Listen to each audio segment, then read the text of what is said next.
Huwag kang gala ng gala. Baka masundan ka ng aswang at matuntun niyang lugar nyo.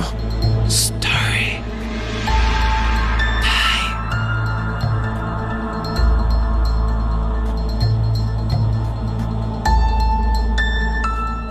Ako si Mars. May gusto lang akong ibahagi na karanasan ko sa mga aswang sa lugar namin dito sa Bulacan. March 2008 nang malaman kong buntis ako sa panganay ko. Ayos naman kami nito. Smooth lang. Maganda ang takbo ng buhay. May paupa ang apartment din ng mother ko nito. At dito kami nakabukod sa apartment niya. Nang panahong nagbubuntis pala ako, meron akong mga kasabay sa lugar namin. Bali 4 kaming sabay-sabay na halos nagbubuntis nito. Ako, si Ate V, si Ken, at si Aida.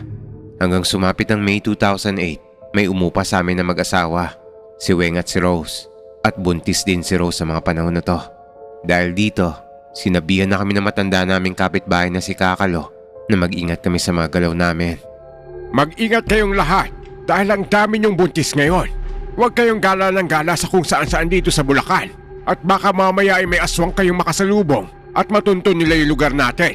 At malaman nilang marami kayong buntis dito. At bigla na lang kayong pasukin sa mga bahay nyo. Nung una, tinatawanan ko pa to dahil hindi ako naniniwala sa mga aswang. Dahil wala namang ganon. Puro kwentong barbero lang at gawa-gawa lang ng malilikot na isip ng ibang tao. Pero itong mag-asawang si Weng at Rose, sila yung madalas na umaalis at nangangahoy. Naghahanap buhay din sila sa pamamagitan ng paglalako ng paninda nila at kung saan-saan sila nakakarating na lugar. Dahil sa gawain nilang to, pinaalalahanan ni Kakalo si Rose na huwag nang sumama o umalis-alis dahil nga buntis siya at baka sa pinupuntahan nilang lugar ay may makasalubong sila na aswang at mamarkahan siya tapos masundan papunta dito at madamay pa kaming iba pang mga buntis.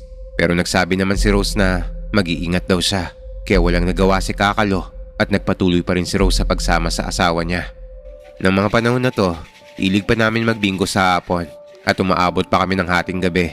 Maayos naman ang lahat nito hanggang dumating ang buwan ng August 2008. Malaki na ang mga tiyan namin at nagsimula na ang bulong-bulungan tungkol sa nangyari kay Rose habang nangangahoy ito. Isang hapon daw, pag uwi ni Rose at Weng, may humipo raw sa tiyan ni Rose sa daan na isang matandang babae. Hindi raw naisipan ng masama ni Rose ang matanda na yon dahil maayos naman daw itong nakipag-usap sa kanila. Pero pagka uwi nila ay sumama ang pakaramdam ni Rose. Putlang-putla siya nito at grabe raw ang sakit ng tiyan niya. Sinabi ko na nga sa'yo na huwag ka lang sama ng sama at punta ng punta sa kung saan-saan. Hindi tayo sigurado baka yung matandang yun ay aswang pala. Dapat hindi ka nagtitiwala na may humahawak ng tiyan mo na hindi mo kilala. Lalo na sa bandang lugar natin dito sa may Bulacan. Dahil may mga naninirahang aswang sa ibang barangay dito. Wala namang nangyari kay Rose na masama nito. Pero simula na mangyari sa kanya to, nag-iba na ang gabi naming lahat. May naririnig na kaming tiktik na umaaligid sa aming tuwing gabi. Mga tunog na hindi namin alam kung saan nanggagaling. Mga kaluskos at kalabog na hindi namin alam kung saan nagmumula. Dahil sa mga pangyayaring to, isang umaga'y pinuntahan ako ni Kakalo dahil nag-aalala raw siya sa akin dahil parang anak niya na raw ako.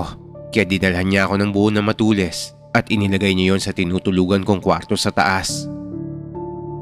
Hanggang isang gabi, alas 11 na ng hating gabi nito, init na init ako at hindi ko alam kung bakit kahit bukas naman ang bintana at kurtina sa kwarto ko.